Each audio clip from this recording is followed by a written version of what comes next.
O programa a seguir é uma produção independente. Seu conteúdo é de total responsabilidade de seus idealizadores. Acorda gigante, levanta do teu berço esplêndido.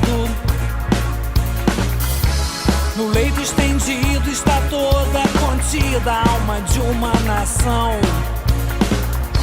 Levanta e anda, que na guerra santa querem te jogar.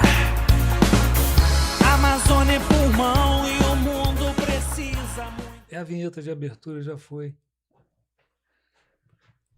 E aí, no ar, podcast Comissário Aranha na Teia da Verdade, com um convidado especial direto do Rio de Janeiro, da capital, tá? O João Vitor Pires, tem 27 anos, atual secretário de Defesa do Consumidor da cidade do Rio de Janeiro, vem se destacando enormemente pelas redes sociais, tá? Por conta de um trabalho muito sério, a gente estava até batendo um papo aqui, um trabalho espinhoso que gera conflitos de interesses com um monte de gente por aí, com um monte de grupos, né? Fazendo um trabalho de fiscalização e defesa do consumidor em cima dos... Vamos lá, máfia dos combustíveis, olha como o assunto é chocante, entendeu? Regularização de problemas aí nas praias, quiosques e tal, e outras ações que eu vou deixar o próprio João falar aqui. Um jovem, político jovem, de cabeça fresca para frente, pelo que eu já entendi aqui num breve papo com ele, sem interdição ideológica, lá do A, lá do B, essas babaquices aí que vocês já estão acostumados a me ver criticar, tá? É o cara da execução das tarefas, é o cara da implementação de política pública. Vamos lá, deixa eu ler mais um pouco a respeito dele aqui. Vem se destacando por uma atuação firme na proteção de direitos da população. Ganhou grande repercussão ao divulgar listagem de postos autuados por irregularidades, trazendo transparência às ações da Secretaria, alertando a população sobre estabelecimentos que praticam abusos. Além disso, João utiliza em redes sociais, especialmente Instagram, como canal direto, os canais diretos, né, das redes sociais, para denúncia e prestação de contas de seus serviços. João, é um prazer te ter aqui, meu amigo. Prazer o meu, Aranha, todo mundo que está acompanhando aí. Eu pude conhecer o podcast aí, depois da indicação dos amigos petropolitanos aí, e te dizer que você vem fazendo um ótimo trabalho aí à frente do podcast do Comissário Aranha na Teia da Verdade. Tamo junto, vai ser um prazer estar aqui contigo hoje, meu É isso aí, olha os números do jovem político promissor. Vamos lá, eu identifico um jovem político promissor assim que bate os olhos, hein? Esse aí é um. 720 mil seguidores no Instagram, 193 mil seguidores no TikTok, 100 mil seguidores no Facebook, 57 mil inscritos no YouTube. Tá bom pra tu? Um cara de 27 anos que começou há pouco tempo. Vamos lá, João. Vamos falar desse trabalho espinhoso um pouco aí e vamos conduzindo isso num bate-papo tipo roda de bar, para onde for. Foi, tá tudo certo. Você que manda. Fala pra gente só um pouquinho pro pessoal entender, quem não te conhece, como que começou, como foi o início da tua carreira na política. Assim, eu sempre gostei muito de política, sempre fui aquele cara antenado, viciado ali, gostava daquela coisa chata que ninguém gosta de programa eleitoral, eu gostava de assistir, assim, quando adolescente. E aí eu tomei uma decisão na minha vida, assim, eu tava no estágio, foi meu primeiro emprego de carteira assinada, eu tinha de 18 para 19 anos ali, e eu não tava tão feliz, eu falei, cara, tô trabalhando pra caramba e tal, tá legal, tendo oportunidade, mas isso ainda não me satisfaz, emocionalmente falando assim. E aí eu falei, cara, vou fazer um curso aqui, um curso de finanças públicas e tentar uma vaga no setor público, estudar para um concurso público, para alguma coisa que tenha a ver com essa parte de contabilidade pública por conta da faculdade ali. Foi quando eu comecei a estudar, me preparar, me qualificar, fiz alguns cursos, ganhei alguns diplomas e tive a oportunidade de trabalhar na assessoria desse assunto na Assembleia Legislativa. Então, fui ali para um gabinete. Desse tema, defesa do consumidor? Não, no início eu sou especialista em finanças públicas. Tá. Então, parte de orçamento, de governo, execução orçamentária. A parte chata que ninguém gosta de fazer. Que ninguém gosta de fazer, que que não se comenta é a parte de olhar se as contas estão no azul, como fazer, quando que a conta pode ficar no vermelho, se pode, não pode, enfim. E o Estado do Rio estava num momento muito difícil de recuperação fiscal, regime de recuperação fiscal, aliás, ainda está, então foi bem legal, bem desafiador. E ali naquele contato diário com a política, eu comecei a gostar daquela coisa. Falei, cara, acho que eu tô vendo ali um monte de gente ali, cara, que não entende nada do negócio, que não sabe nem como que o dinheiro do cidadão chega no cofre para ser gasto depois, projeto. E o cara vai lá e tá ganhando uma eleição, pô, não dá, eu quero ganhar a eleição porque eu me capacitei. E aí foi quando eu comecei a sonhar em ser político. E aí, em 2020, eu disputo minha primeira eleição com 20 para 21 anos, não sabia nada, não entendia nada de campanha. Fui na cara e na coragem, com meia dúzia de amigos, sem um centavo, sem nada, só usando a internet. E aí a gente teve uma votação muito expressiva. Eu fui o 8º mais votado da cidade em 2020. Fui o jovem mais votado da história da cidade naquele momento. Só que aí o partido... Qual cidade? São Gonçalo. São Gonçalo. Só que o partido não fez a cadeira, porque um candidato foi impugnado e lá perdeu a cadeira, enfim... Foi muito triste, fiquei depressivo na época. Falei, pô, como assim, cara? Logo na minha primeira eleição, tive um resultado tão legal e não deu certo. O partido não fez o tal voto de legenda, né? Só para a população entender. Isso, o partido não fez a legenda. Quantitativo mínimo. Exatamente. E aí eu não ganhei a eleição naquele momento, mas olhando para trás hoje, foi a melhor coisa que aconteceu na minha vida. Por quê?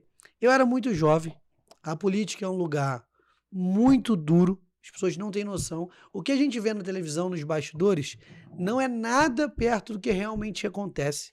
Não é uma unha perto do grau de complexidade, do grau de bandidagem, de vagabundagem que tem. Eu também gosto de dizer, ressaltar que tem muita gente boa, tá? Infelizmente, essas pessoas boas são ofuscadas pela quantidade de escândalos que os ruins produzem. Na política. Na política. Mas tem muita gente boa também.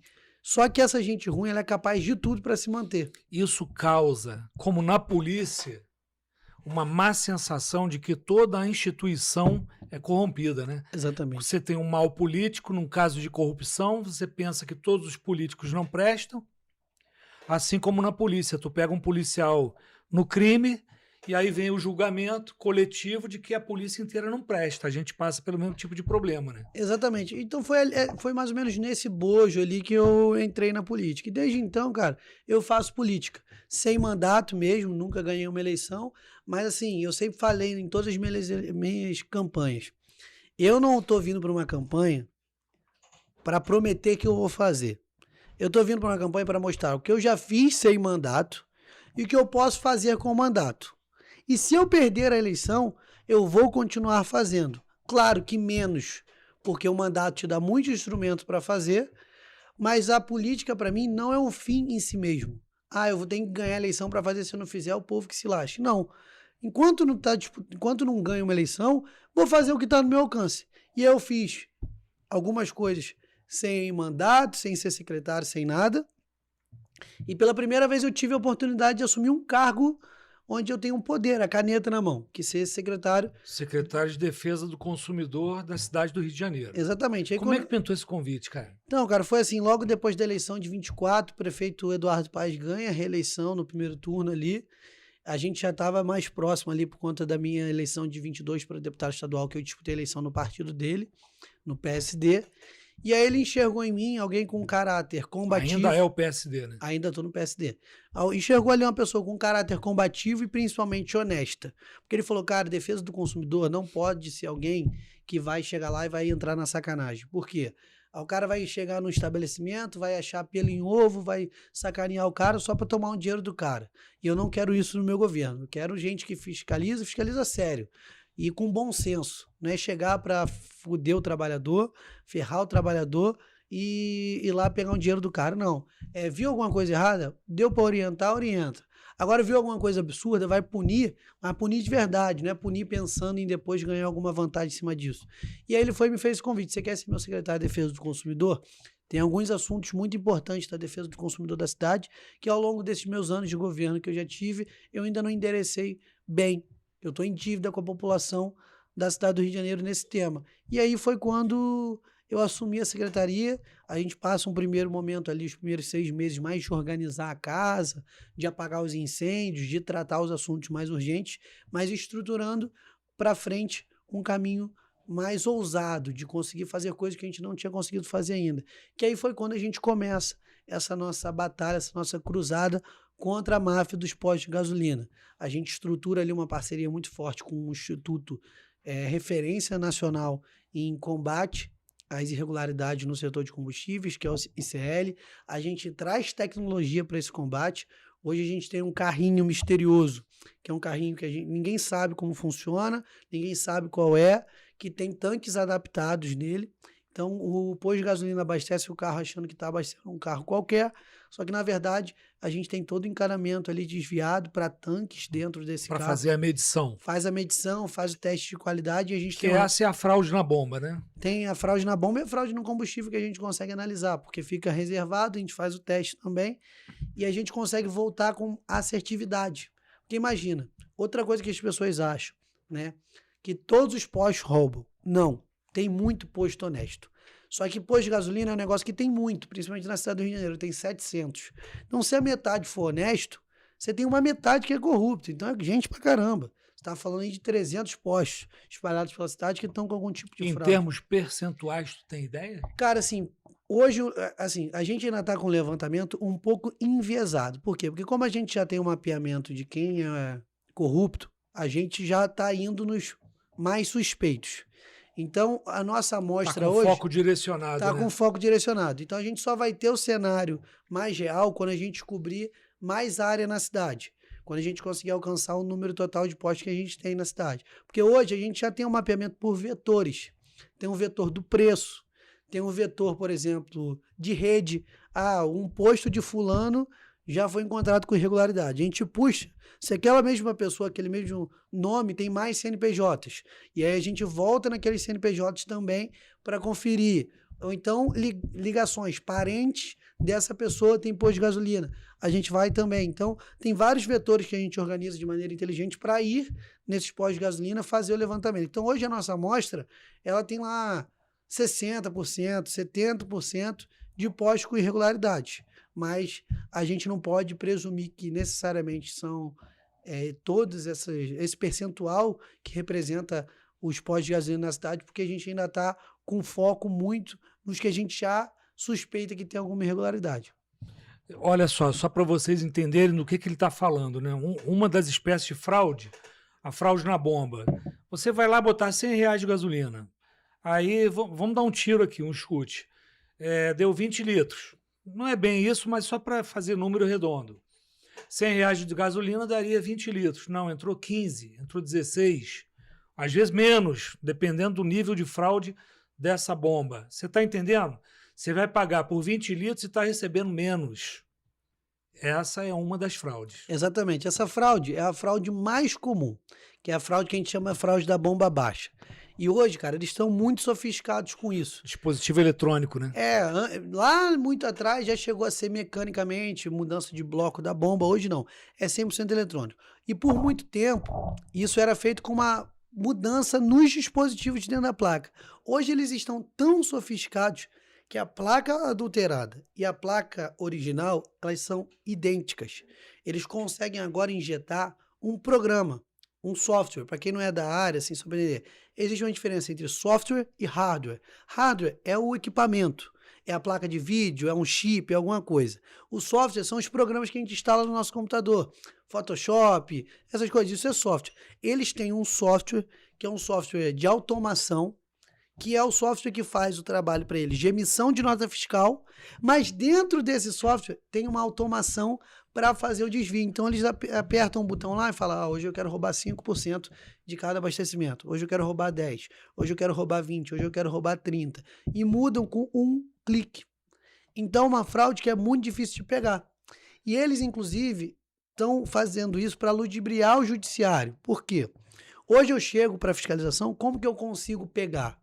Eu passo com o carrinho antes, o carrinho eles não sabem, então não desligam a fraude é pega. Só que esse carrinho não serve para mim como prova documental. Porque vai se falar na justiça em flagrante preparado. Não, nem só isso. Eles vão falar que os instrumentos de medição usados não são homologados e tal, enfim. Mas o carrinho serve pra gente como uma base, pra gente ser assertivo. Eu só volto onde eu já pego alguma coisa no carrinho. Só que aí eu volto com os instrumentos certificados e aí a gente prepara o posto para isso. Prepara como? A gente identifica o padrão de funcionamento do posto, como que um horário que o posto abastece mais, um horário que o posto pode não estar esperando pela fiscalização. E aí a gente não permite... Quem vai apertar o botão. Isso aí. Eu já vi um vídeo teu assim. Onde o cara pode pegar algum botão, onde ele pode desligar. A gente, claro que alguns ainda conseguem umas manobras, mas a gente tenta identificar isso. E aí a gente chega e prepara o terreno para a fiscalização poder acontecer.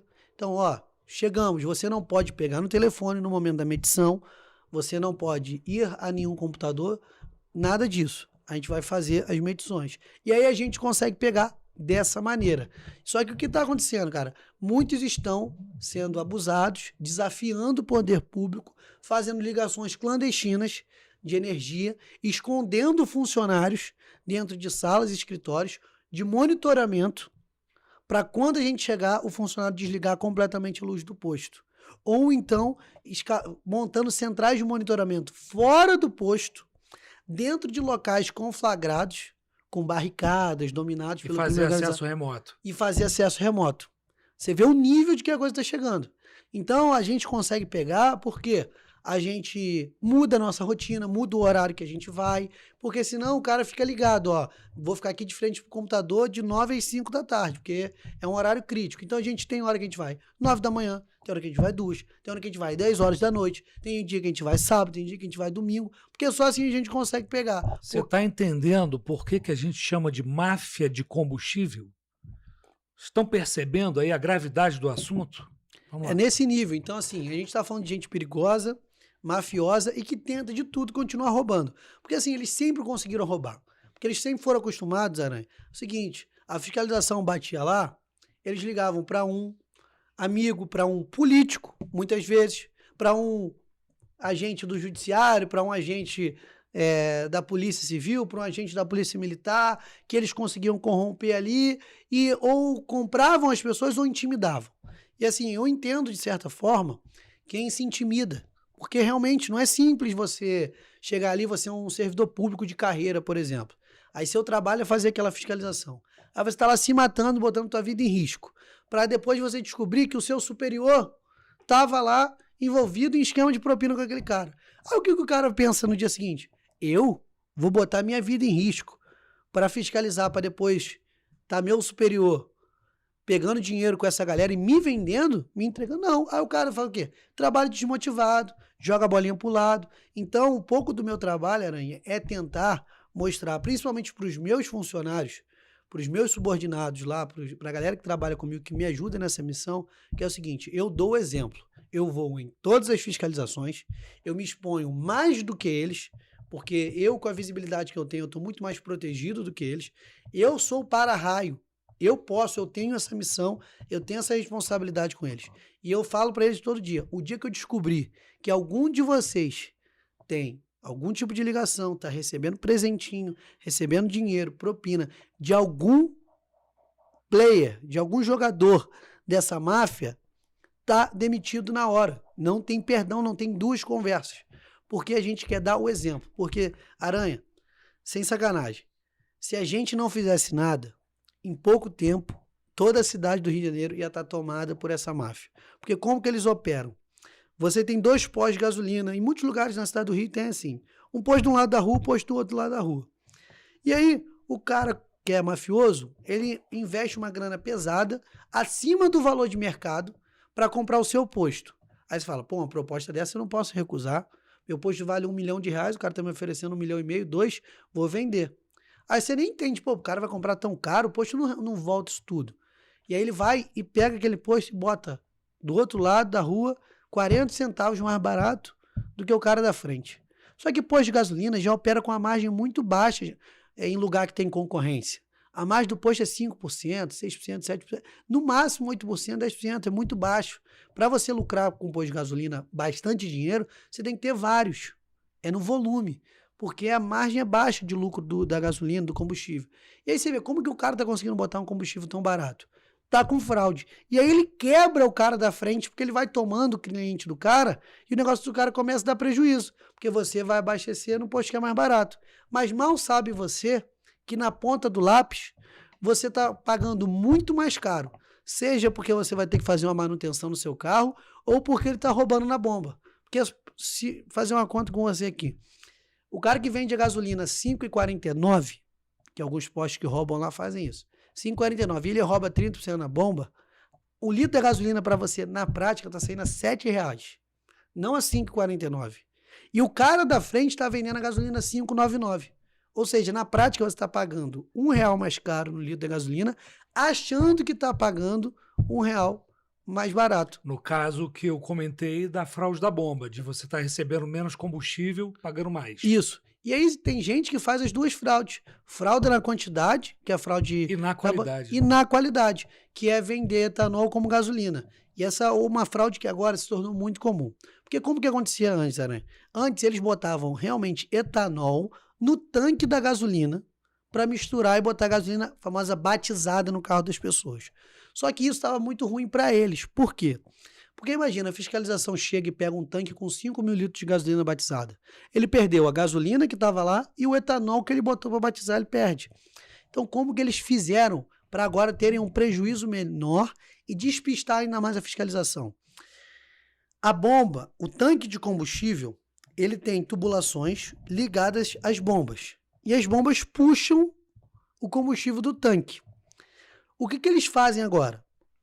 Toda bomba que tem lá etanol e gasolina um do lado da outra, se você reparar que o bico de etanol está lacrado, tem algo que pode estar muito suspeito acontecendo ali. Por quê? Eles pegam, a linha de etanol chega até o bico do etanol. Eles matam aquela linha que está no bico do etanol, jogam para uma válvula que fica ligada ao cano do etanol, ao cano da gasolina, e aqui tem uma válvula de compressão. Quando ele aperta o botão, o etanol entra na linha da gasolina e vai até o carro. Por quê? Você chegou lá com o teu carro flex. E aí ele vai lá e vai abastecer etanol. E você vai pagar gasolina. O teu carro não vai dar diferença mecânica porque aceita etanol, só que vai rodar bem menos. E você vai pagar o preço da gasolina. Vai tomar um prejuízo danado. Só que qual o problema disso tudo? Essa fraude ela não é perfeita.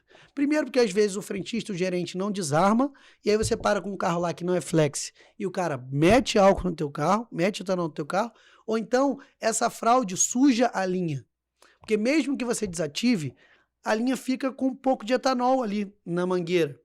E aí se você botar pouco combustível, se você botar 10 litros ali, pode ser que entre ali ainda 600 ml, 1 litro de etanol junto da gasolina do teu carro, que não é flex. Aí é por isso que você sai dali e vai parar direto no mecânico. Para você ver o grau de complexidade das fraudes que eles estão arrumando. A fraude no meio da linha que desvia etanol para o bico da gasolina com um botão. O botão arma e desarma a válvula. Arma e desarma a válvula. Então, a máfia ela investe pesado nisso, investe pesado em tecnologia, mas sem dúvida nenhuma, o maior problema disso tudo é a questão da corrupção. Porque a fiscalização, em regra, é corrompida. Não é só o PROCON que fiscaliza posto de gasolina, você tem outros órgãos, você tem gente séria nisso. Só que, como tudo no Brasil, você levantou um assunto muito importante no início aqui da nossa conversa, a questão da corrupção estar em todos os lugares. E que esses corruptos mancham as imagens das instituições. A gente sofre com um problema no Brasil de corrupção sistêmica. Sistêmica. A corrupção ela é instalada em praticamente todos os setores. E aí você combate a corrupção sistêmica como? A corrupção sempre se combate de cima para baixo e nunca de baixo para cima. Por quê? Se você ir lá e pegar... O exemplo, né, que você fala. Você tem que pegar o seguinte, se eu descobrir alguém roubando embaixo de mim, essa pessoa tá ferrada. Agora, se o cara é complacente com a corrupção do andar de baixo, o que o andar de baixo vai fazer? Vai instituir a corrupção sistêmica lá. Então, você vai ter na vigilância sanitária, o chefe da vigilância, ele aceita propina para regularizar estabelecimentos, o fiscal de baixo vai morder um pouquinho, o fiscal de cima vai morder um pouquinho, e todo mundo morde um pouquinho. Aí a corrupção, ela sai vencedora. Agora, quando você está lá em cima e o seu comando é muito claro, você pode até ter corrupção. Pode existir, por exemplo, um dia descobrir que um fiscal meu estava tomando dinheiro de alguém. Só que eu vou combater na hora e ela não vai virar sistêmica, vai ser um caso de corrupção, não uma corrupção sistêmica. Hoje a gente sofre no Brasil com um problema de corrupção muito sistêmico muitas vezes. Por quê? A gente tem muitos lugares com corrupção, você tem dificuldade de combater, porque é muita gente, e aí o cara que tá certo, ele tem desincentivo a trabalhar certo. Ele fala, eu vou trabalhar certo pra quê? Me arriscar pra esses caras depois me venderem? Não, eu vou fazer o meu, vou ficar quieto aqui, não vou me meter nessa briga. Então hoje pra gente combater essa máfia, vai muito além do que eu tô fazendo agora. Aliás, você está tocando num ponto aí muito sensível, né? Dentro da estrutura de corrupção. No teu caso, além de você ser o chefe de uma pasta, você tem um prefeito que te deu carta branca, né? Exatamente. Vamos aqui, olha só, para não dizer que eu só fico dando porrada em político, vê se entende aí. O cara faz esse trabalho aqui de extrema relevância para a população e, naturalmente, tem um prefeito segurando por trás. Exatamente. O Eduardo Paes, lá do Rio, que está dando essa estrela de xerife no peito do João aqui, né, João? Exatamente, assim, o prefeito, desde o primeiro momento, ele falou, faça da maneira correta, de forma honesta esse trabalho. Você vai ter todo o meu respaldo com isso. E nunca me ligou pedindo para não ir em lugar nenhum, nunca me ligou dizendo que, estão me pressionando aqui. Eu tenho certeza que no telefone dele já deve ter tocado o telefonema de todos os políticos do mundo, pode ter tentando disso, me fazer parar. Pode Ele ter nunca me certeza pediu para recuar 1 milímetro. Pelo contrário, ele falou, que sacanagem que você tá descobrindo que eu não sabia que funcionava assim. Que sacanagem. Porque, cara, é isso. Nem todo mundo sabe como que funciona. Sabe que tá sendo roubado, mas não sabe como que funciona. Ele falou, que sacanagem. Vai para dentro da maneira correta, sem extorquir ninguém, sem tomar dinheiro de ninguém. Faça o trabalho honesto. E isso é muito importante, porque, assim, a pressão é muito grande. O jogo é sujo. Eles usam de ameaça com o judiciário, dizem, eu sou amigo do promotor tal, eu sou amigo do juiz tal, eu sou amigo do delegado tal, vamos levantar a tua vida, vamos ferrar você. O cara faz um dossiê sobre tua vida, fica te monitorando, te vigiando, você não pode fazer absolutamente um pentelho de errado, que eles vão estar ali te vigiando, é uma pressão danada em cima de você. Então, se você não tem esse respaldo político, entendeu? As pessoas, e assim, tem armação, sabe? Eu tenho certeza que mais cedo ou mais tarde vai começar eles a plantarem notas falsas, mentiras contra mim, porque o jogo é reputacional. Eles já não conseguiram me comprar. Eles não conseguiram provar nada de errado que eu tô fazendo. Pegar nada de errado porque eu ando na linha certinho. Eles vão partir pro quê? Agora vão partir pro jogo reputacional. As pessoas têm que parar de acreditar que ele é certo, que ele é honesto. Então vão começar a botar mentira nesses blogzinhos que eles pagam, que eles mandam. Vão tentar botar casca de banana. Mas assim, cara, eu tenho certeza que a população tá aprovando o trabalho. E assim, eu tenho a consciência tranquila. Falar, até papagaio fala. Então eles vão poder falar um monte de coisa sobre mim, mas eu vou dormir todo dia com a cabeça tranquila no meu travesseiro. Até porque, se a população acreditar nas mentiras que eles estão contando, eu tenho certeza que uma parcela muito grande não vai acreditar. Porque o trabalho que a gente está fazendo é um trabalho que é revolucionário para o estado do Rio de Janeiro.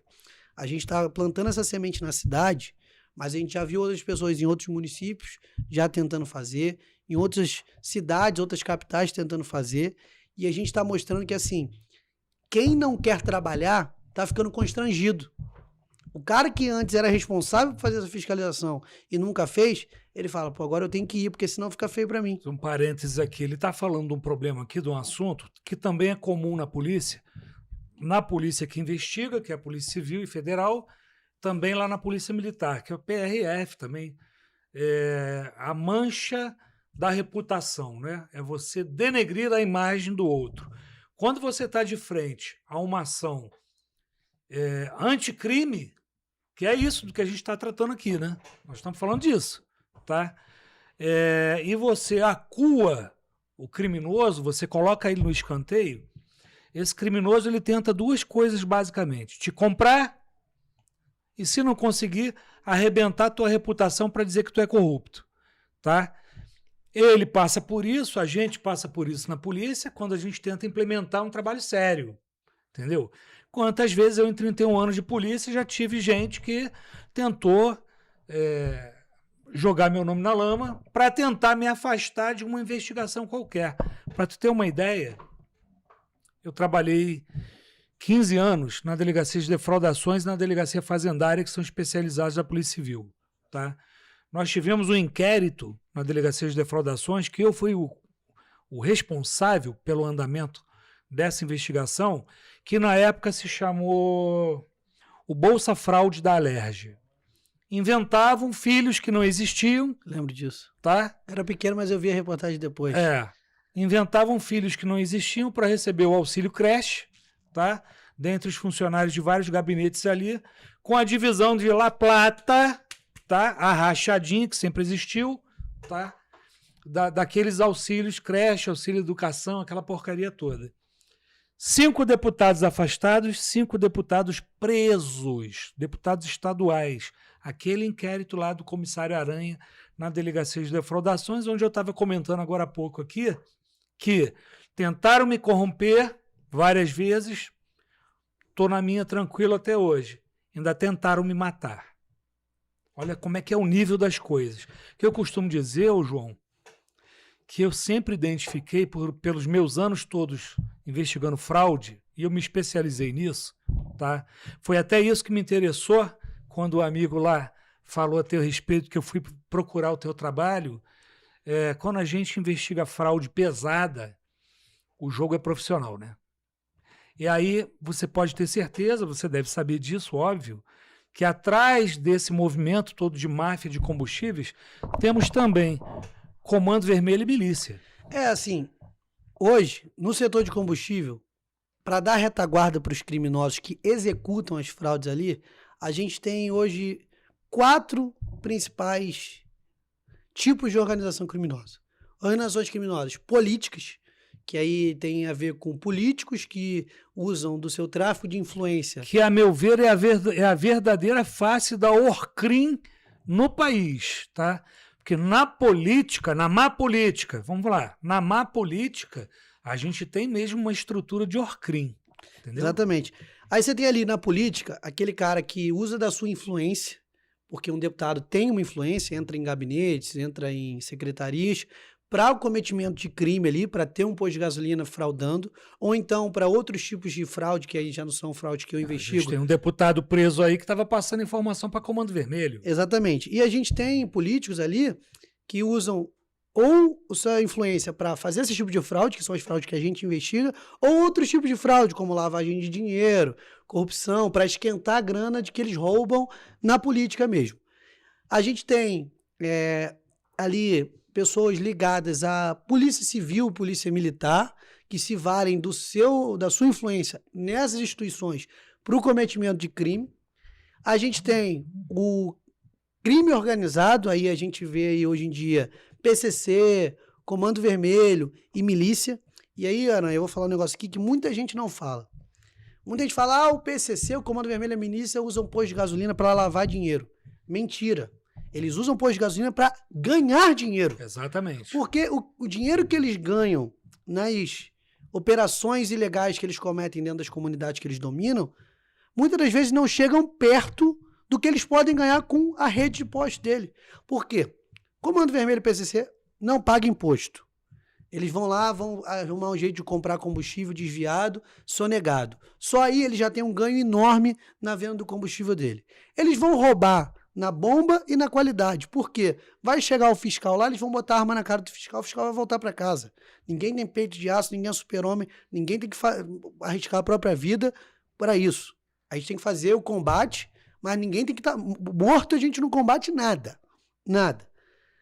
E o cara ainda não paga luz, nem água, nem nada. Por quê? Ele vai meter um gato no posto dele e muitas das vezes ele invade aquele terreno. A nossa subsecretaria de inteligência da Polícia Civil, só para você ter uma ideia, traz um dado já em 2024, tá? Que o tráfico de drogas nas mãos dessas facções criminosas hoje representa algo em torno de 15% da arrecadação dele. Ou seja, hoje é importante para essas organizações criminosas o controle territorial. É o mais importante. Para controlar todo o comércio ali dentro e também esse comércio satélite, esse comércio ao redor. E aí como é que a coisa vai se escalando assim? Isso não quer dizer que não se use também para lavar dinheiro, tá? Sim. Só que não é o principal motivo porque eles têm imposto de gasolina. Não é. Não é porque o criminoso consegue ganhar dinheiro com imposto. O cara que paga imposto. Por exemplo, o criminoso, ele contrata um frentista. Você acha que ele assina a carteira do cara? Claro que não. O cara vai reclamar com quem? Depois. Vai entrar na justiça. Entra na justiça, vai caçar o cara onde? Então não paga imposto no combustível, não paga direito trabalhista, não paga luz, não paga nada. Então a margem de lucro do cara explode no comércio de combustível ali. Então, e a última ali é a organização criminosa que geralmente contém as 3 fontes de tráfico de influência, que é gente que geralmente é um grupo enorme, que tem um sócio que é mais ligado ao crime organizado, a um sócio que é mais ligado à política e um sócio que é mais ligado às esferas de poder ali, polícia e judiciário. E aí eles conseguem dominar, às vezes, até cidade. A gente já tem casos hoje de cidade no Rio de Janeiro que esses caras entenderam que se eles entram todo mundo junto, é muito mais lucrativo. Então eles juntam todas essas redes de influência e tomam. A cidade do Rio é uma cidade muito grande. Determinados bairros são maiores que muitas cidades. Então, para eles, a divisão na cidade fica mais Você difícil vê, de ser Campo feita. Grande tem mais população que Petrópolis. Exatamente, 300 mil pessoas lá. Então, você vê que é um cenário para eles na cidade do Rio de Janeiro que a concorrência ainda dá para existir. Mas tem cidades no Rio hoje que todos os postos de gasolina são do mesmo grupo. Então, além de ter todas essas irregularidades que nós falamos, ainda formam um cartel, botam preço e acabou. Eles não precisam nem baixar o preço para roubar. Eles roubam com o preço lá em cima. E você detecta também a combinação de preço? A gente consegue detectar a combinação de preço, principalmente por quê? Petrópolis é um bom exemplo disso. É isso que eu ia te falar. Vem cá, qual o preço normal de uma gasolina normal hoje lá embaixo, no Rio? Então, hoje no Rio, normal. Gira em torno ali, 1 litro da gasolina entre 5,80 e 6,10. 5,80 e 6,10. Os mais caros 6,10 em lugares com aluguel de espaço mais caro e os lugares mais comuns 5,80 por ali. Como que a gente identifica a formação de cartel? As pessoas precisam entender. Tem o custo de aquisição do combustível. Você vai comprar o combustível de alguém, de uma bandeira, de algum lugar, você compra o combustível. Aí, quais são os seus outros custos? Trabalhistas e de infraestrutura, locação do espaço. Aí você fala, pô, o cara tem um posto enorme, grande pra caramba, com funcionário pra caramba, num lugar nobre. E o cara lá num lugar pequenininho e tal, não sei o quê, vende a gasolina no mesmo preço. Provavelmente aí você já tem uma formação de cartel. Por quê? Os custos são diferentes. Bandeiras são diferentes, cada bandeira vende a um preço. Tudo muito próximo, mas é uma diferença. Tem que ter diferença de centavos. Então, porque se o cara está conseguindo comprar muito barato, por que ele está vendendo o mesmo preço que o cara que compra caro? Porque eles combinaram o preço. E aí você vê, tem variação. A gasolina está saindo mais barata da refinaria, a Petrobras anuncia, outras bandeiras anunciam. Por que o preço não baixa nesses postos? Porque é combinação de preço, cartel. Isso a gente também fiscaliza. Isso não é um problema que a gente tenha na cidade do Rio. Porque, como eu te disse, a cidade ela tem muitos jogadores dessa máfia e muitos jogadores honestos desse jogo. Então a concorrência ela acaba existindo. Então a tendência é que uma gasolina honesta lá no Rio seja de 5,80 a 6,10. Isso aí, por aí. Claro, você vai encontrar algumas diferençazinhas, alguém que está praticando um preço mais barato, mas gira em torno disso. Aí você vem aqui para Petrópolis, a gasolina mais barata é 6,80. Cara, é isso aí que eu ia falar contigo. Olha só, eu sei que não tem a ver com a tua área, né? O preço da gasolina em Petrópolis é um abuso, um dos mais caros do estado do Rio de Janeiro, né? Para deixar claro aqui, já arrumando barulho com o dono de posto de combustível, que se dane. Não devo nada para nenhum de vocês. É uma gasolina caríssima, das mais caras do estado do Rio. Conheço alguns proprietários de postos de gasolina aqui, pergunto por quê. Aí a desculpa deles é, mas é o frete. Bom, peraí, vamos lá. Sai da Reduc e vai para Teresópolis a 60 centavos mais barato que aqui. E Teresópolis, Reduc, é mais distante que Reduc e Petrópolis. Porra, ó, parceirinho, inventa outra, né? Não, se você pegar, vou dar um exemplo de São Gonçalo, que é a cidade onde eu nasci. A Reduc é mais distante de São Gonçalo do que de Petrópolis. E a gasolina em São Gonçalo é mais barata que Petrópolis. A Reduc é mais distante de Areal do que de Petrópolis. A gasolina em Areal é mais barata que a gasolina de Petrópolis. Ou seja, o indício é que temos aqui um cartel. Exatamente, um cartel muito forte. Porque você vê também, Petrópolis é uma cidade que tem muito carro. Se eu não me engano, aqui tem mais de 200 mil carros emplacados Tá em batendo Petrópolis. isso. E aí você pega uma cidade de 300 mil habitantes, 200 mil carros. Você tem quase que um carro para cada pessoa. Se você contar que várias pessoas moram na mesma casa, né, a família geralmente é composta de 2 a 3 pessoas, você tem mais de um carro por família na cidade de Petrópolis. Então, é mais uma forma dos caras falarem, meu irmão, a cidade depende da gente. Então, vamos botar um cartel aqui que vai todo mundo ganhar mais. E literalmente os mesmos preços. Literalmente. Isso é muito estranho. Quando eu passei aqui entrando para vir para cá no podcast, agora eu olho sempre para posto de gasolina e vejo. Se tá muito barato, eu já acho que tá roubando. Não tem, tu não vai achar. Não vai aqui. achar. Então você vê, e cara, todos você vê, 679. 679. E o etanol, se eu não me engano, 555. 559. 559. Falei, cara, tá muito estranho. E, ou você acha 679 é um pouquinho mais caro. Nunca é mais barato que isso. Não tem como ser o frete. Não tem como ser o frete. Porque é o que a gente está falando. A Reduc para São Gonçalo muito mais distante. São Gonçalo, gasolina mais barata que aqui.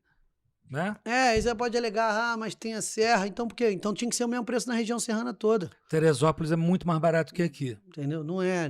Claramente eu tenho uma formação de preço aqui, um cartel. Isso, infelizmente, foge da minha jurisdição, porque isso eu recebo muito também, né? Muito pedido, porque como os vídeos viralizam muito e as pessoas, claro, não têm obrigação de saber, nem todo mundo entende bem como funciona isso. Eu sou secretário municipal hoje. O secretário municipal, eu só consigo tomar conta das fiscalizações na cidade do Rio. Ao longo de todo o estado, aí só os órgãos municipais dos outros municípios, que nem todos têm PROCON, né? Naturalmente, nem todos têm PROCON, nem todos têm a estrutura que a cidade do Rio de Janeiro tem para ter um PROCON, mas tem o estado que poderia fazer esse trabalho que muitas vezes não faz. E aí eu vou te fazer uma colocação aqui, né? Divagando em cima do que o prefeito do Rio, Eduardo Paes, anunciou ontem ou anteontem, confirmou que é pré-candidato ao governo do estado do Rio, né? Óbvio, seria natural, é um prefeito aí que tem um trabalho apresentado lá na... Eu era do Rio, inclusive, morando no Rio já como ele prefeito, lá tempos atrás, e parece pelas pesquisas que é o primeiro colocado isolado, alta chance de ganhar. Há uma chance de levar isso a um nível estadual, esse trabalho? Assim, Aranha, eu sempre falei pro prefeito. O prefeito ele tinha na cabeça de que ele queria completar os 4 anos do mandato dele na reeleição, porque ele não gosta dessa coisa de ficar saindo para ser candidato, né? Ele gosta muito de ser prefeito, de verdade, do fundo do coração dele. Só que a gente falou, prefeito, cara, o problema do governo do estado, claro, a gente teve péssimos governadores ao longo dos últimos anos, mas o problema do governo do estado vai além de figuras. Tem uma coisa ali muito sistêmica, que só alguém muito forte politicamente é capaz de abalar essas estruturas. Que é o enfrentamento a várias máfias ao mesmo tempo. Exatamente, porque você pega ali a Alerj, por exemplo. Tem um grupo ali, não é majoritário, é minoritário dentro da Alerj, só que você pega ali, tem 15 deputados, 10 deputados, que muitas das vezes colocam um governador de 4 para poder botar suas máfias para operar. Se você não tem alguém forte politicamente para falar, no meu governo isso não vai ter e acabou, é muito difícil de combater. Mesmo que o cara não seja a favor daquilo. Mas para o cara sobreviver na cadeira, ele faz vista grossa. E entrega esses espaços para essas pessoas. Então, hoje o maior problema do estado do Rio de Janeiro é isso. Eu tenho certeza, meu pai é policial militar, você é policial civil, você pode confirmar isso que eu estou falando.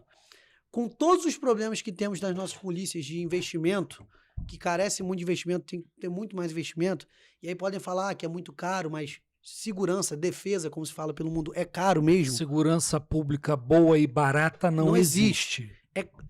Além de todos os problemas que a gente tem de investimento, a gente tem um problema hoje nas nossas polícias de uma contaminação política que é muito ruim. O bom policial hoje, ele não tem incentivo a crescer na carreira, porque para chegar num certo comando, é só ser indicado por alguém. Aí você pega um policial que é super operacional, que é bom pra caramba, ou então um policial civil que é investigador pra caramba, que consegue completar a investigação e cumprir ali, ter os mandatos deles aceitos pelo judiciário, conseguir prender as pessoas. Hoje ele fala, ser um bom policial não basta. Porque eu não vou chegar no lugar onde eu vou implementar um puta trabalho. Então, hoje, essa coisa do Eduardo ser pré-candidato a governador, eu acho que gira muito em torno disso. Porque a vida dele vai piorar muito. Ser governador do estado do Rio de Janeiro é uma bomba. O cara que hoje ele vai no samba dele, toma a cervejinha dele, em paz, anda de bicicleta, na orla, ele não vai conseguir fazer nada disso mais sendo governador. O cara vai estar batendo de frente com milícia, vai estar batendo de frente com crime organizado, com um monte de coisa, que ele não vai poder mais andar em paz na vida dele. A família dele vai perder a paz completamente, mais do que já perdeu sendo prefeito, que sempre perde um pouco. Então, ele está indo para essa missão muito por vocação pública mesmo. Porque se não for, cara, assim, eu acho o Rio de Janeiro, o estado do Rio de Janeiro, o lugar mais incrível do planeta. Não estou exagerando, não. Não sou nenhum viajado, porque tive condição de viajar para alguns lugares já depois de conseguir trabalhar. Minha família nunca foi de viajar, a gente nunca teve condição para isso. Mas todos os lugares que eu fui, eu falo, o Rio de Janeiro não perde nada para isso aqui. Eu vou te falar um negócio, é um assunto que não tem a ver com o Rio de Janeiro, não a ver com as fraudes aqui que a gente está falando, né? A maior parte da minha vida na polícia foi no Rio de Janeiro. Como eu disse, eu sou carioca, né? E 31 anos de polícia, eu trabalhei 23 ou 24 anos no Rio, lá no meio da guerra, que é completamente diferente de Petrópolis. Eu sempre identifiquei um grande problema no Rio de Janeiro, que é a gente ter normalizado a existência das favelas como modelo de habitação, tá? Todo lugar que eu participo de um debate, de um seminário, eu sou convidado para várias coisas aí, eu toco sempre no mesmo assunto. Por quê? O morador de favela, do bem, vamos botar do bem aí, para diferenciar do vagabundo, ele é 99,9% predominante cidadão de bem que está morando lá dentro. E aquele 0, merda qualquer é que está ligado a um determinado tipo de crime. Esse cidadão que está dentro da favela, e eu vi isso por várias operações que eu participei enquanto estive nas especializadas, a gente entra em operação e eles passam do nosso lado, gente, pedindo assim, olha, bicho, tá ali naquela casa ali, olha ali, aquela casa verde, ó, aquela casa abóbora, pelo amor de Deus, vai ali, pega eles, tira eles daqui. Eles não querem aquilo lá. Exatamente. Porque ficam romantizando favela, que eu digo que é coisa de intelectual. O intelectual é que adora lixo. Sabe o que é favela? Vou dizer para você, ó. IBGE é a classificação do que é favela. Aglomerado urbano subnormal. Porra, isso pode ser bom para alguém se um órgão de governo diz que é subnormal? Entendeu? Então eu vejo aí, o Eduardo Paes tem um enfrentamento pela frente de várias questões. Uma delas aí, que eu sempre coloco à discussão pública, é a própria existência das favelas como forma de habitação e o que fazer com elas, porque nelas impera a barbárie. Exatamente, Entendeu? assim, também para não fugir da pergunta que você me fez de levar o trabalho para o Estado, que eu quero dizer assim, o Eduardo, ele assume esse compromisso de ser pré-candidato muito com esse espírito público de salvar o Rio de Janeiro. E aí é com toda humildade do mundo que eu falo isso, ele não é nenhum salvador da pátria, nenhum messias, nem nada disso. Mas é que para mim o Rio de Janeiro é o lugar mais incrível do mundo, e não tô falando, papo de político apaixonado.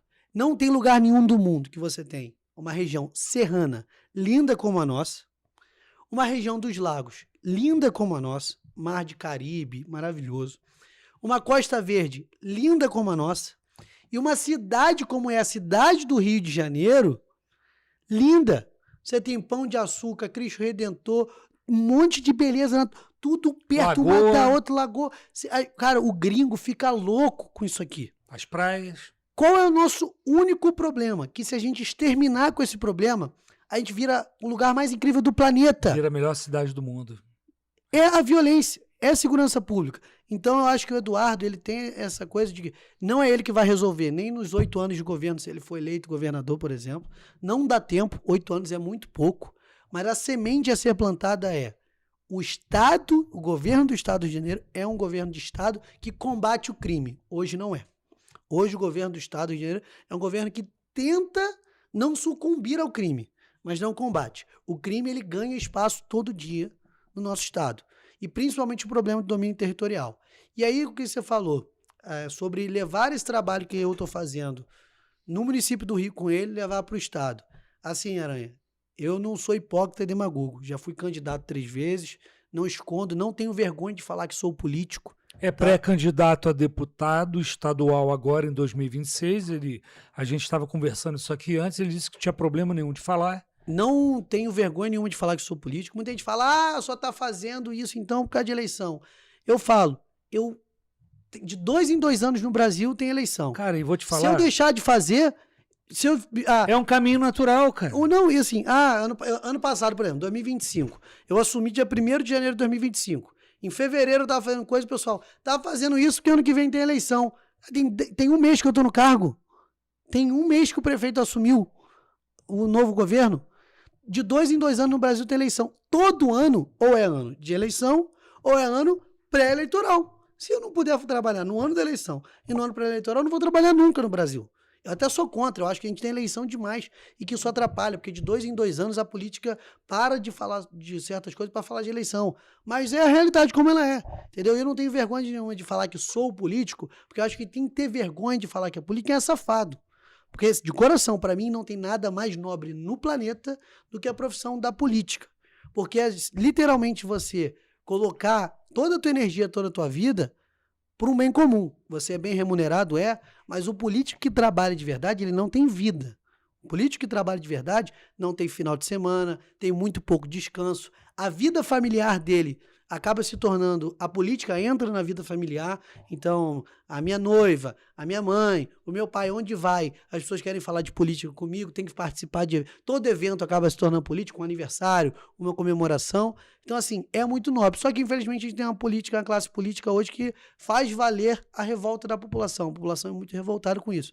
Mas a população precisa entender de que, assim, o melhor para os bandidos que habitam a política é que a população acha que todo mundo é bandido. Porque é aquela história, né? Se todo mundo é bandido, o bandido mesmo tá bom. Porque antes ele era pior do que o cara que era bom. Agora que é todo mundo bandido, tá todo mundo em pé de igualdade. Ele não tem desvantagem comparativa pro eleitor nenhuma. Se eu e você somos honestos, e aí a pessoa fala, não, o Aranha e o João são corruptos. O corrupto ali, pô, graças a Deus, agora pelo menos eu não sou o único que é taxado de corrupto desviar nessa a história. Vamos diluir essa tensão. Agora tá todo mundo na mesma, tá todo mundo sujo igual. Então a população não pode cair nessa pegadinha de que todo mundo é safado e tal. Os safados querem isso. Os safados vão tentar manchar a tua reputação, de tudo, porque eles querem que a gente jogue no mesmo campo que eles. No campo de barro lá, na várzea deles lá, que é a safadeza que eles ocupam. Enquanto a gente não, a gente quer jogar num campo limpo. E para deixar claro aqui para vocês aí que já estão acostumados comigo, ele está falando de mais um tema aqui interessante, polêmico, né? Que é a corrupção e o banditismo dentro da política. E quando você absolve um político da direita, dizendo que ele não faz nada de errado, que ele é um santo, condenando só a esquerda, você cria um problema. E vice-versa também. Quando você condena um cara da esquerda e santifica um carinha da direita, você está criando um problema. Eles querem essa divisão entre vocês. Eles querem vocês burros, sabe? Estúpidos e ignorantes. Porque divididos vocês não conseguem pensar para cobrar melhor, para botar o dedo na cara do servidor público político e cobrar. Eles são servidores públicos e têm que ser cobrados, independente de serem de direita ou esquerda. Exatamente.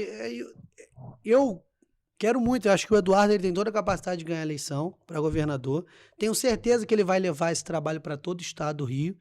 E assim, se ele achar que o meu nome é um bom nome para a pré-candidatura de deputado estadual, que a gente possa, junto dele, levar esse trabalho para todo o estado, eu estou à disposição. Mas se ele virar para mim e falar, não, o trabalho que você está fazendo na cidade do Rio de Janeiro é importante e eu não quero que você seja candidato, eu quero que você permaneça aí.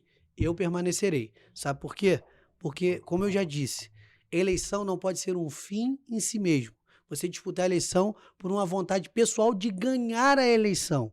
Ah, nossa, ganhei a eleição e agora? Acabou não. Se não tiver um propósito, você na próxima já não ganha mais. Porque a população vai te cobrar, a população vai acompanhar e vai saber. Então, eu estou muito mais movido pelo propósito, mas já disputei 3 eleições. Então, dizer para você que eu não tenho vontade de disputar mais uma, eu estaria mentindo, sendo hipócrita e demagogo. Não é o meu caso. Mas é claro, eu hoje faço parte de um grupo político. E assim, acho que uma das maiores virtudes que um homem pode ter é lealdade e gratidão. E aí, muita gente fala, eu gosto de você, mas não gosto de Eduardo Paes. Eu falo o seguinte, se eu estou fazendo o que eu faço e é o que te fez gostar de mim, é graças a ele. Porque se não fosse ele, esses corruptos safados que integram essa máfia já tinham ganhado essa batalha. Já tinham me tirado da cadeira. Eu já não seria mais secretário. Quem banca minha permanência lá... Não, tá tranquilo. Quem banca minha permanência lá é ele. Que fala, não, esse trabalho tá bonito, tem que continuar. Então eu não posso, porque eu discordo dele aqui e ali, claro, natural. E aliás, eu discordar dele não significa que eu tô certo e ele tá errado, não. Pelo contrário. Pelo contrário, até porque ele tem 34 anos de gestão pública, de experiência política. O prefeito Eduardo Paes, ele enxerga muito mais na frente do que a gente. Então, quando a gente acha que ele está errando e a gente está acertando, passa o tempo de ver, não, ele estava certo e eu estava errado. Não quer dizer que ele é infalível, que ele não fale, não. Pelo contrário, mas assim, tentaram manchar ele de todos os jeitos. Passou Lava Jato, que foi aquele furacão que botou todo mundo no mesmo balaio e ninguém prestava. Os mesmos caras da Lava Jato foram os caras que se reuniram para botar lá o Witzel. Deu no que deu. Você vê lá o Moro, o paladino da moral e da justiça, que não sei o quê. Foi lá, fez o que fez, depois virou ministro do cara que ganhou a eleição do outro que ele combateu. Depois brigou com o outro, falando que o outro era corrupto porque queria tomar o lugar do outro. Que já não gostava mais de ser subordinado ao outro. Só que quem tinha voto era o Bolsonaro, não era o Moro. Aí foi lá trair o cara pra tentar falar que o cara era corrupto e tal, não sei o quê. Foi lá, tá lá no União Brasil. No partido que, assim, eu não gosto de falar partido é corrupto. Corruptos são as pessoas. Mas tem lá. Por que o Moro não combate um monte de gente corrupta do partido dele? Só combate quem é um adversário dele de ocasião. Combateu o Lula, depois tentou combater o Bolsonaro, mas sempre pensando em si próprio. O combate à corrupção ele tem que ser de Estado. Ele não tem que ser de um projeto pessoal. Eu não posso querer combater a corrupção do Aranha porque o Aranha é meu adversário. Eu tenho que instalar mecanismos de controle de combate à corrupção que se for o Aranha, se for eu, se for o outro, eu tiver morto, aquele negócio vai funcionar. Entendeu? Então, é isso que eu acho que a política está muito ruim no Brasil. O combate à corrupção ele ficou instrumentalizado. Entendeu? E aí o Eduardo ele foi alvo de tudo. Vasculharam a vida dele. Teve delegado que foi pego forjando flagrante, botar saco de dinheiro dentro do carro dele em semana de eleição. E assim, todo mundo acha que o Eduardo posava com o Cabral, o Eduardo era aliado de Cabral, o Eduardo isso, o Eduardo aquilo. Gente, todo mundo que está na política vai conviver com pessoas que ali na frente... Eu te dou um exemplo, o próprio Garotinho apoiou o Cabral e depois veio com aquele monte de denúncia contra o Cabral. Porque assim é inevitável, gente. É inevitável. Você tem que sentar na mesa para conversar com essas pessoas, sabe por quê? Aí é uma reflexão para a própria população. Nós que somos políticos, nós não escolhemos quem está sentado na mesa com a gente. Quem escolhe quem senta na mesa com a gente é a população. Exato. Se eu viro deputado estadual no ano de 2027, os outros 69 deputados, quem escolheu não fui eu para aprovar um projeto de lei junto comigo. Foi a população. Então, a população precisa estar ciente disso. Teve o caso TH Joias lá, um deputado do crime organizado. Ele era faccionado, ele vendia arma e droga para a facção. E aí muita gente fala que ele era do Comando Vermelho. Não, originalmente ele nem era do Comando Vermelho. Só que ele virou de todo mundo. Vendia arma para todo mundo. Tá? É pior do que se imagina. Ele teve 15 mil votos. As pessoas votaram nessa pessoa, sabendo que ele era dessa laia aí. E aí, claro, existia um erro muito grande de que muitos deputados fecharam os olhos para isso, porque queriam nele um aliado. E muitos tomaram distância dele. Mas a população que votou, a população está errada também. Como está arriscada a população, elegeu o Oruan. Exatamente. Então, assim, a população precisa ter a consciência seguinte: a revolução do Estado do Rio de Janeiro, ela se inicia pela Alerj. A gente tem a Assembleia Legislativa mais corrupta do Brasil. Mas é uma corrupção que é pior. Porque a gente fala, a corrupção é tudo igual. De roubar o amendoim da prateleira do mercado. Não é. Não é. Tudo é errado. Mas existem níveis. O deputado, que ele chega ao ponto de se vender para o crime organizado, que mata policial, que mata inocente, que estupra morador, que faz todas as barbaridades que faz dentro de uma comunidade, ele é o pior do que pode acontecer na vida pública e na sociedade para mim. Porque ele está ocupando um espaço onde as pessoas acreditam que ele vai combater aquele mal. Mas não, ele está fortalecendo aquele mal nas esferas de poder. Então, a revolução do Estado do Rio de Janeiro começa não elegendo uma Assembleia Legislativa tão lixo. E aqui eu faço um adendo. Eu tenho lado, eu não fico em cima do muro, mas eu tenho a honestidade de dizer, o problema do Rio de Janeiro hoje não é de direita e de esquerda. Não é. A gente nem chegou nesse debate ainda. Para a gente chegar no debate, o que é melhor para o Rio, se o melhor é a direita, se o melhor é a esquerda, primeiro a gente tem que varrer o crime da política. Porque o crime não tem lado. O bandido que bota um fuzil na tua cara para roubar teu carro, ele não pergunta se você votou no Lula ou se você votou no Bolsonaro. Não é papo de cima do muro, não, é a realidade. O criminoso que vai lá e vai te roubar, e se você fizer um movimento brusco, ele vai dar um tiro na tua cabeça com medo de morrer, ele não pergunta se você votou no Lula ou no Bolsonaro. Ele entra na casa do morador, que a filha é bonitinha, estupra a filha do morador, ele não pergunta se votou no Lula ou no Bolsonaro. E aí fica essa cortina de fumaça lá dos bolsonaristas falando: ah, a esquerda é aliada do crime organizado. E algumas figuras dizendo que, o bolsonarismo é um mal que é ligado à milícia. Não. Cara, eu passo por um problema diante disso que você está falando, só para pontuar. Eu adoto umas posições, o nosso amigo Ramiro ali, ele sabe, políticas. Inclusive, eu sou muito crítico da política, assim como você está sendo aqui, cristalino, né? Porque eu trabalhei investigando fraude de políticos. Então eu conheci as vísceras disso por dentro. Eu sei o mecanismo, como é que funciona. Para poder investigar, eu tive que me especializar. E aí eu sofro umas críticas assim. A direita me chama de comunista esquerdopata. E a esquerda me chama de fascista porque eu sou policial. Porra, é esquizofrênico isso, cara. Tu entendeu? Eu não consigo me situar porque a porrada de um lado me chamando de comunista, que essa merda nem existe. Me aponte um país comunista aí, vai estudar, pega a porra do chat GPT e vai ler, cacete. A China é comunista onde? Aprende, cara.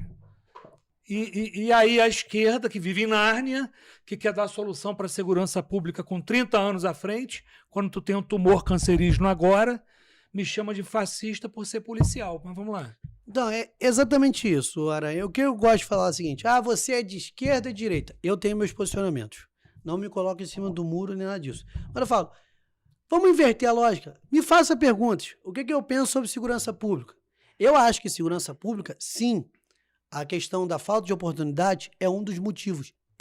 Mas não é o motivo principal. Não. Por uma questão matemática simples. Falta oportunidade para quase todo mundo na favela. Só que não é quase todo mundo que entra no crime. É pouca gente que entra no crime. Exato. Você vê hoje uma transformação até mesmo de religião dentro das favelas, que agora são majoritariamente evangélicas. Por quê? Porque que aquela mãe negra, diarista, que sofre pra caramba, que rala, um monte de coisa, vai parar muitas das vezes dentro de uma igreja evangélica. Porque é ali que ela vê o refúgio, muitas das vezes, a inspiração sobrenatural, a esperança de que o filho dela não entre pro crime organizado. Sensação de pertencimento a algo. Pertencimento, e assim, ela leva o filho dela pequeno lá pra ver se o filho dela não fica largado, jogando bola na frente da boca de fumo. Porque até mesmo jogar bola hoje numa favela, ele tá lá vendo arma, vendo droga, tudo mais. Então, assim, eu acho que todos os lugares do mundo que combateram o crime organizado elencaram prioridades, né? Você vê lá Medellín, que é um caso que todo mundo usa como exemplo. Medellín foi taxativa. A gente vai combater o domínio territorial. Bandido não toma conta de um palmo de terra no meu país mais. Eles dominavam lá a Amazônia colombiana e nos centros dominavam os territórios ali, os conglomerados urbanos. Qual a nossa principal prioridade hoje? Tem que ser, vamos combater o domínio territorial. E aí, você vê como que o nosso debate de segurança pública é tão empobrecido. De um lado é o tiro na cabecinha e do outro lado vamos resolver com soluções mágicas aqui sem enfrentar duramente o crime organizado. Ninguém fala de um negócio que é o principal problema hoje para a gente dominar território, reconquistar território na cidade do Rio de Janeiro e no estado, que é efetivo policial. Você pergunta essas pessoas, elas não sabem qual é o efetivo policial hoje do estado do Rio de Janeiro. Hoje, o nosso maior problema para ter um domínio territorial por parte do estado em lugares que o crime organizado ocupa é efetivo. Porque hoje a gente tem uma polícia, tanto civil quanto militar, que é capaz de entrar e sair de qualquer favela. Claro que hoje está muito pior do que há 10 anos atrás. Muito mais equipamento, muito mais armamento, táticas muito mais elaboradas, porque bandido sempre foi burro. Né? Bandido nunca teve capacidade de enfrentar o Estado. Nunca teve. Seja intelectual, de táticas de guerrilha, seja de armamento. Hoje Você está falando de efetivo, eu vou te dar um dado. A Polícia Militar do Estado do Rio de Janeiro tem por volta de 45 mil homens, quando no ideal previsto em lei, tá, é 83 mil policiais militares. A Polícia Civil tem por volta de 10 a 11 mil, hoje por causa dos últimos concursos, 10 a 11 mil servidores ativos, policiais civis. Quando é previsto em lei, 23 mil policiais civis. Olha aí o problema. Exatamente, porque hoje você vai fazer uma operação, você vai lá, entrou no Complexo Alemão, muita gente me perguntou na época, você é a favor ou contra a operação? De largada, eu não sou contra a operação policial nenhuma. Porque a operação policial, em regra, ela tem um motivo de ser, de existir. Seja para cumprir mandado de busca e apreensão, mandado de prisão, um monte de coisa. Então não tem como. Você é contra ou a favor da operação? Em regra, eu sou a favor. Toda operação policial surge com um motivo essencial para a população. Claro que no momento que a operação ocorre, ela pode vir a ser uma operação bem-sucedida ou mal-sucedida. Eu sou filho de policial militar. Para mim, toda operação policial que tem um policial morto é mal-sucedida. É mal-sucedida. Mas isso também não quer dizer que é mal-sucedido no seguinte, de eu condenar a operação. Morreram lá 120 pessoas envolvidas com crime que decidiram ficar e resistir às forças policiais. Trocar tiro. Porque um policial só morre porque um bandido atirou nele. Ela é mal-sucedida em não ter conseguido preservar a vida daquele policial. Mas ela foi muito bem-sucedida em neutralizar vários criminosos que optaram pelo confronto. E empreender vários outros que decidiram se entregar e que usavam a favela de escudo para não pagar a pena que ele deve pagar pelos crimes que cometeu. Então, assim, eu não sou contra a operação policial em regra. Agora, a gente esquece de falar dos pós-operações. Operação policial para cumprir mandado de busca e apreensão, beleza, tal. Mas hoje o problema do Rio de Janeiro não é cumprir mandado de prisão. Não é. Porque a gente vai cumprir lá 50 mandados de prisão, no dia seguinte tem 50 no lugar. Porque eles vão recrutar todo mundo, porque o domínio territorial é muito lucrativo. Eles vão lá, eles lucram com R$50 de cada barraco por conta da luz, R$50 de cada barraco do GatoNet e R$50 de cada barraco por cada internet. Só aí já deu R$150 para ele, por baixo. Aí cada comércio tem uma taxa também. Aí tem um baile funk que eles exploram economicamente também. Só que você pensa, favelas que tem 200 mil pessoas, 100 mil pessoas, 150 mil pessoas, o quanto de dinheiro eles não estão ganhando. Aí tem mais o tráfico de drogas que acontece ali. E aí você vê aquelas pessoas cometendo uma série de barbaridades ali todo o tempo. O pessoal faz outra pergunta, baile funk, você é contra ou não? O que é baile funk? É uma festa que toca funk. Agora, você pegar e sujeitar 50 mil pessoas que estão em torno de um baile, num sábado, numa sexta-feira à noite, tendo que trabalhar no sábado de manhã, o som dentro do quarto dela, eu sou contra. Porque na minha casa não toca som sábado, 11 horas da noite. Sexta-feira, 11 horas da noite, eu tendo que acordar sábado. O som não vai dentro do meu apartamento. Porque eu moro num lugar onde isso não acontece. Aí você é a favor que isso aconteça contigo e você contra que aconteça comigo? Não, pô. Pelo contrário. Não sou contra a cultura do funk. Eu acho que escuto, inclusive, tenho vários que eu gosto, mas eu sou contra, por exemplo, a Dona Maria, que pega sábado de manhã na faxina dela, não conseguir dormir, porque o baile funk é na porta dela. E as pessoas usam droga na porta dela, entendeu? Não tem o papo chato de moralismo. Cada um faz o que quiser da sua vida, mas da sua vida pessoal, particular. Não é para encher o saco dos outros. O filho da Dona Maria, desculpe, não tem que conviver com o vagabundo segurando fuzil na porta da casa dela, dizendo para ele que o maneiro é aquilo. aliciando o filho dela, e ela desesperada, porque ela tem que trabalhar e o filho dela tá lá convivendo mais com o bandido do que com ela mesma. E o fuzil não tem asa, né? Ele chegou pelo asfalto até dentro da favela, né? E aí entra um outro ponto da segurança pública que muita gente fala, mas o problema não tá só dentro da favela, tá em tudo. Sim, tá em tudo. Não é porque eu acho que tem que ter operação para combater o vagabundo faccionado que porta fuzil dentro da favela, que eu não vou aplaudir a operação que prende na fronteira o atravessador, que vai prender o agente público corrupto, que foi cooptado pelo crime organizado para fazer atravessamento daquelas armas, daquelas drogas. Tem que pegar todo mundo. A gente tem que parar de achar que o cara que porta fuzil na favela é menos perigoso do que o cara que atravessa a arma na fronteira. É todo mundo vagabundo igual. Aliás, eu acho muito pior quando é um agente público. Muito pior. Mas o crime que o cara comete ao segurar um fuzil e colocar medo na população é muito grave também. Tudo isso é muito grave. Em qualquer lugar do mundo, se alguém segura um fuzil na rua, é abatido na hora. Porque ninguém segura um fuzil para fazer carinho em ninguém, cara.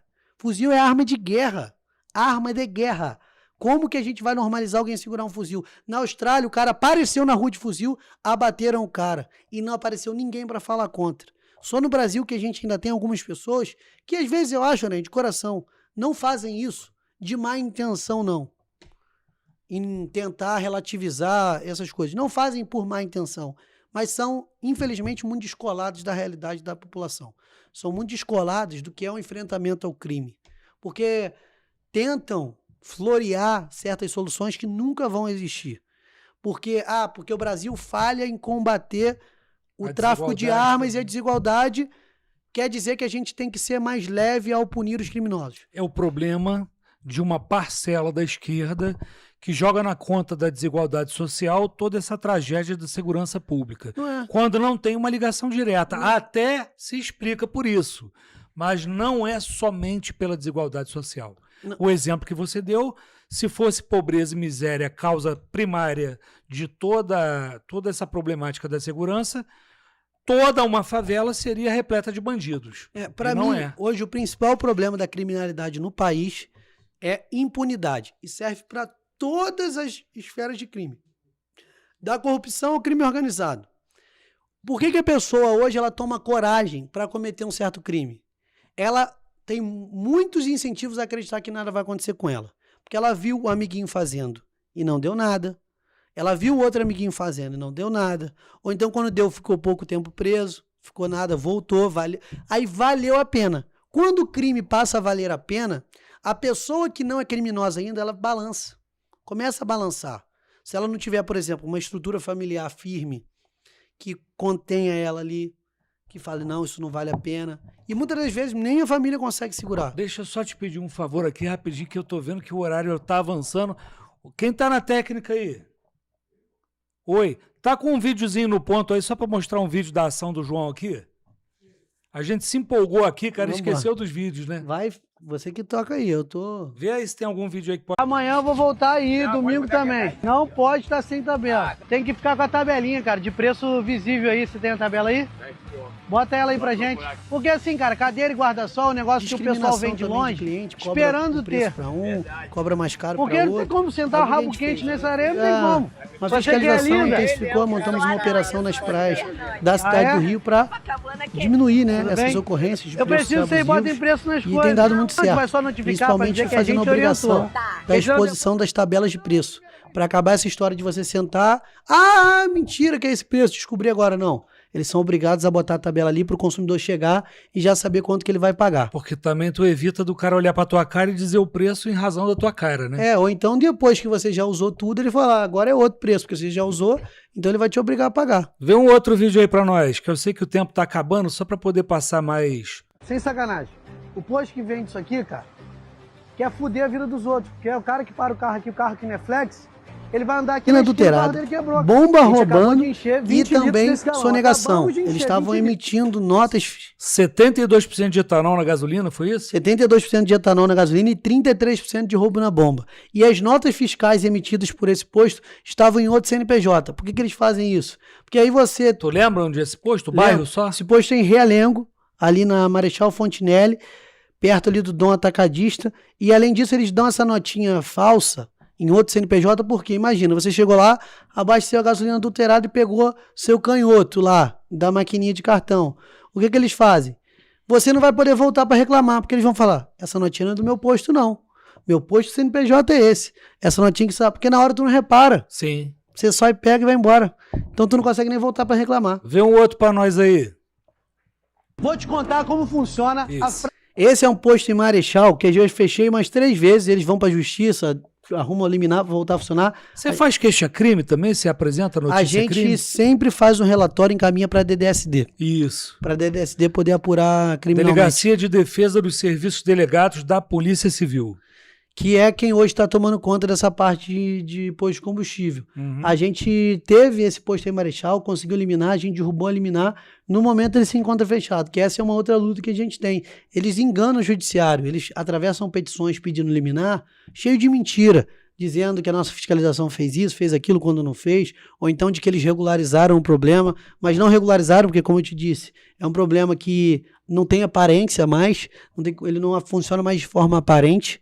Então, um botão regulariza, mas um botão também ativa de novo a fraude. Então, por isso que a gente sempre interdita. Esse, então, tá fechado. Hoje está fechado.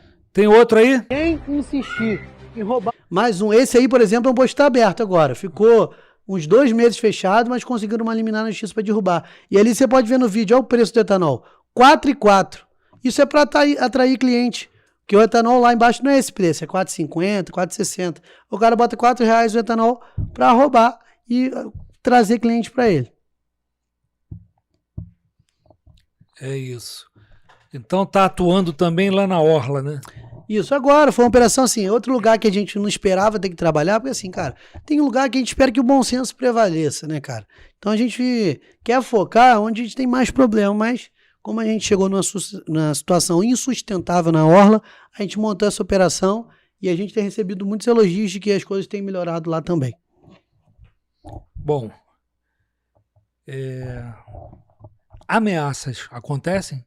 Muitas, assim. Eu não gosto de tocar nesse tema muito, Aranha, porque... Pode ser genérico mesmo, não precisa detalhar nada. É mais por uma questão de que as pessoas ficam muito preocupadas comigo, sabe? Hoje em dia, graças a Deus, já acabou isso. Não chega mais, porque acho que eles entenderam o recado. Todo mundo, eles tentam trazer por terceiros, né, atravessadores de informações, e sempre de forma velada. Pô, não mexe com isso não, cara. Essa galera é muito pesada.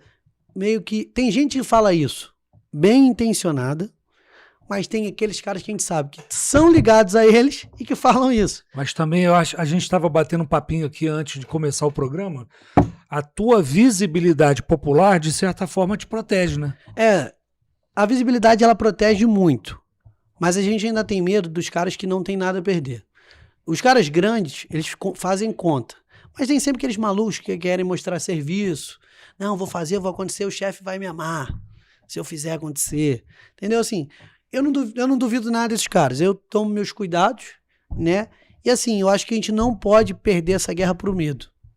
É claro que é perigoso, mas se a gente não fizer, a gente vai estar dando a chave, ou então o cinturão da vitória para eles. O medo que eles tentam impor venceu a guerra. Eles venceram a guerra através do medo. Então, eu acho que a forma que eu tenho... E assim, Aranha, para quem está me conhecendo agora, há pouco tempo, isso não é novidade para mim. Agora está muito mais seguro, porque eu faço isso com um monte de gente me acompanhando. Mas eu já fiz muitos combates desse quando ninguém me acompanhava. Tinha meia dúzia de seguidores na internet. Sempre fiz de forma genuína, por revolta mesmo, por indignação. Então, hoje eu estou num lugar muito mais confortável para minha vida, que é com a visibilidade que eu tenho me protegendo de alguma forma. Mas o principal motivo de eu continuar se a gente não fizer, é melhor a gente entregar a chave e deixar o mal tomar conta. A intimidação desses caras não pode ser o que vai vencer essa guerra. Essa guerra, o bem tem que vencer. Mesmo que não seja eu o cara que vai assistir o fim dessa guerra com a gente vencendo. Mas eu tenho certeza que a minha parte eu estou fazendo. Minha colaboração eu estou deixando. E mesmo que eu não consiga vencer o sistema, uma certeza eu tenho, né? O sistema não vai me corromper.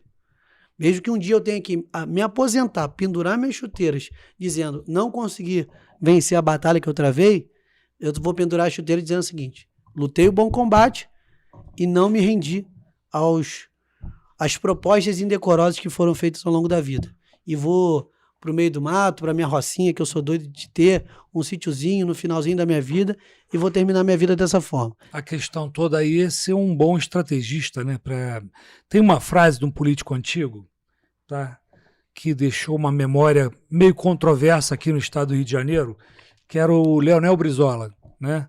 O Brizola dizia que um dos erros que ele cometeu foi enfrentar várias máfias ao mesmo tempo. Ele chamava máfia empresarial, máfia dos crimes em geral, incluindo a contravenção, e a máfia da mídia de então, e vamos dar um nome direto aí, que era capitaneada por uma emissora quase que única no país, né, que é a Globo, que se comportava de uma forma realmente esquisita na época, né? E o Brizola, na época, incluindo a máfia política, saiu pelo enfrentamento, dando tiro para tudo quanto é lugar, vê aquele massacre todo contra ele, é por isso que é uma figura controversa até hoje, né? Então, realmente, a gente tem que ter uma estratégia de enfrentamento para saber onde eu vou atuar, como eu posso atuar. É assim que tu encara? Exatamente. Tudo que os safados querem é que nós sejamos inocentes demais. Que nós sejamos burros e não estrategistas. Porque eles sabem que é a forma mais fácil de detonar a gente. Então, se eu saio comprando todas as brigas do mundo ao mesmo tempo, não vai vencer. Todos os inimigos do mundo, eu não tenho energia para isso. Não. Nenhum ser humano tem energia para isso. Então é elencar qual é a minha prioridade. Então hoje eu tenho as minhas prioridades, que podem mudar daqui a 10 anos, 20 anos, mas hoje são essas as minhas prioridades, que é combater o crime organizado dentro da política, que eu acho que é a prioridade número 1 de todos os políticos do estado do Rio de Janeiro, que querem ver esse estado dar a volta por cima. Depurar o estado, né? O quadro político. O quadro político do estado precisa ser depurado, porque você não consegue combater nenhuma outra máfia se você não faz isso. Porque senão você vai combater a máfia dos combustíveis, igual a gente está tentando fazer, e aí vai ter um deputado no meio, um político no meio, barrando a nossa atuação. Graças a Deus, hoje a gente tem um prefeito que nos consegue vencer essa batalha no primeiro momento, mas atrapalha demais. E combater essas máfias em seguida, seja dos combustíveis, seja de outros setores, da saúde, seja lá para onde for. Combater o crime que está instalado dentro da política. Imagina, Aranha, hoje eu vou em lugar que o cara fala, você pode até trabalhar aqui dentro, mas na época da campanha você não vai poder voltar não, porque o fulaninho de tal tá acertado aqui com a gente. Olha que absurdo o nível que a gente chegou, que a nossa democracia está em jogo. Porque isso não é democrático. Ter lugar que você não pode fazer campanha. Então quer dizer então que o eleitor que quer votar em mim não pode receber um material meu? Olha que absurdo. O crime organizado está definindo eleições no domínio territorial. Está definindo eleições. Então, combater isso tudo é fundamental para salvar o futuro do estado do Rio de Janeiro. Ué, você não viu que o PCC está investindo em pessoas formadas em direito para passar em concurso para juiz, delegado e promotor? Olha o nível que a gente está no país, né? Se a gente não mudar essa realidade, vai virar realmente um narco-estado. A gente não pode... Por isso que a gente precisa de pessoas politicamente fortes, que não dependem desses acordos para ganhar a eleição. E como que a população pode ajudar? É quem hoje não está nesse cenário escolher. De novo, você é de direita, escolha o melhor na direita. Você é de esquerda, escolha o melhor na esquerda. Mas não venda seu voto. Entendeu, cara? Eu não tenho problema nenhum. Eu vou apoiar lá um candidato a presidente, eu vou apoiar um candidato a governador, mas eu fico muito triste. Não é quando o cara fala que não vai votar no candidato que eu estou escolhendo. É quando ele fala que vai votar num deputado federal, num deputado estadual, que é ligado ao crime. Entendeu? Tem aí, claro, tem essas brigas, Bolsonaro, Lula, mas eu falo, isso, se o problema do nosso país fosse esse, estava bom demais, cara. Uhum. Se o problema do nosso país fosse Bolsonaro e Lula, tava maravilhoso. A gente tava nadando de braçada. Aliás, por ele tá falando de Bolsonaro e Lula, ó, o Bolsonaro tá preso, cara. Acabou, tá inelegível. Fica essa discussão idiota aí, não sei pra quê, enfim. Não, vai ter o filho do Bolsonaro. Você gosta do filho do Bolsonaro? Vota no filho do Bolsonaro, não tem problema. Cara, vai lá, vai embora. Não vou ficar também perdendo meu tempo, meus cabelos, tentando convencer ninguém que tenha certeza em mudar a sua certeza. Mas, cara, pelo amor de Deus, crime organizado na política, não. Chega. Eu vou votar lá no concorrente do filho do Bolsonaro. Vamos lá, se for Flávio Bolsonaro e o Lula. Vou lá. Gente, estou votando no Lula. Não gostou? Não tem problema, não vota em mim. Mas também não vota no vagabundo, porque depois eu vou ter que dividir o parlamento com aquele vagabundo. É isso. Com um cara que vende arma pro crime. Com o TH Jorge da vida, com o Bacelar da vida, que fica ligando pros vagabundos falando, a polícia vai ir amanhã, joga tudo fora, esconde tudo. Exatamente isso que aconteceu. Pô, pelo amor de... Isso que me deixa revoltado. Bacelar, presidente da Alerj, tá? Afastado aí, preso, né? E aí tem gente que fala assim, não vou votar em fulano, porque fulano é do Lula. Eu amo fulano, mas fulano apareceu com Lula, já não gosto mais. Cara, pelo amor de Deus, isso é tão de uma burrice, cara. Tem que aprender a debater política como gente grande, né? Pergunta o que o cara acha de segurança, pergunta o que o cara acha de economia, pergunta o que o cara acha de pobreza, combate à miséria, desigualdade. E aí, se o cara estiver alinhado com você, dane-se que o cara tá apoiando, cara. Ele vai ser um bom deputado federal, vai ser um bom deputado estadual. Ô, João, deixa eu te falar que o tempo realmente acabou. Eu queria que você falasse as suas considerações finais, se despedisse da galera. Todo mundo que acompanha aí o podcast do Aranha, muito obrigado por estar acompanhando a gente. Como eu bem disse agora na minha última fala, é ano de eleição, vai aparecer um monte de gente com um monte de solução mirabolante. Faça o que eu acho que todo mundo tem que fazer. Olhe o trabalho da pessoa nos últimos 5 anos, nos últimos 3 anos. Se for muito jovem, está começando, não tem tanto para olhar. Não se deixe levar por discursos fáceis de internet. Eu sou o candidato de fulano, eu sou o candidato de ciclano. E desde quando isso quer dizer alguma coisa? Você tem que votar se o cara é bom ou ruim. Não é se ele é de ciclano ou de beltrano, se ele é do prefeito A ou do prefeito B. Tem que votar se ele é bom. Ponto final. É um ano muito importante, uma decisão muito importante que você vai tomar esse ano é quem você vai eleger, principalmente para o estado do Rio de Janeiro. Porque, cara, para presidente, eu costumo falar, presidente, o Brasil passa. O Brasil aguenta, tem instituições fortes. Passou o Bolsonaro, beleza, tem gente que acha que o Brasil piorou muito, tá? Mas eu acho que assim, mesmo que oscile com o Bolsonaro, com o Lula, a gente nunca fica na merda. Mas no estado do Rio de Janeiro, a depender da decisão que a gente vai tomar, pode ser uma decisão do crime vencer de uma vez. Então, as eleições do estado do Rio de Janeiro são fundamentais. Principalmente para a Alerj, né? Principalmente para a Alerj e para o governo do estado. São 2 eleições fundamentais. Congresso Nacional, presidente, senador são importantes também, não estou tirando essa importância. Mas o nível de degradação política que a gente atingiu no estado do Rio de Janeiro exige que a gente tome muito cuidado em quem a gente vai votar esse ano. Tá bom. João, foi um prazer te receber. Prazer o meu irmão. Muito obrigado, viu? Muito sou fã legal. do teu trabalho. Eu virei fã do trabalho desse cara aqui. Vocês sabem que eu sou crítico pra cacete e não tô aqui rasgando seda, não. Tô sendo realista. Visitem os perfis aí do João, Instagram, Facebook, TikTok e YouTube. Vai conhecer um pouco da história do João aí para ver. É o programa de sábado às 18 horas, isso aí. Podcast Comissário Aranha na Teia da Verdade. Até mais. Tamo junto. Acorda gigante, levanta do teu berço esplêndido. No leito estendido está toda contida a alma de uma nação. Levanta e anda, que na guerra santa querem te jogar. A Amazônia é pulmão e o mundo precisa.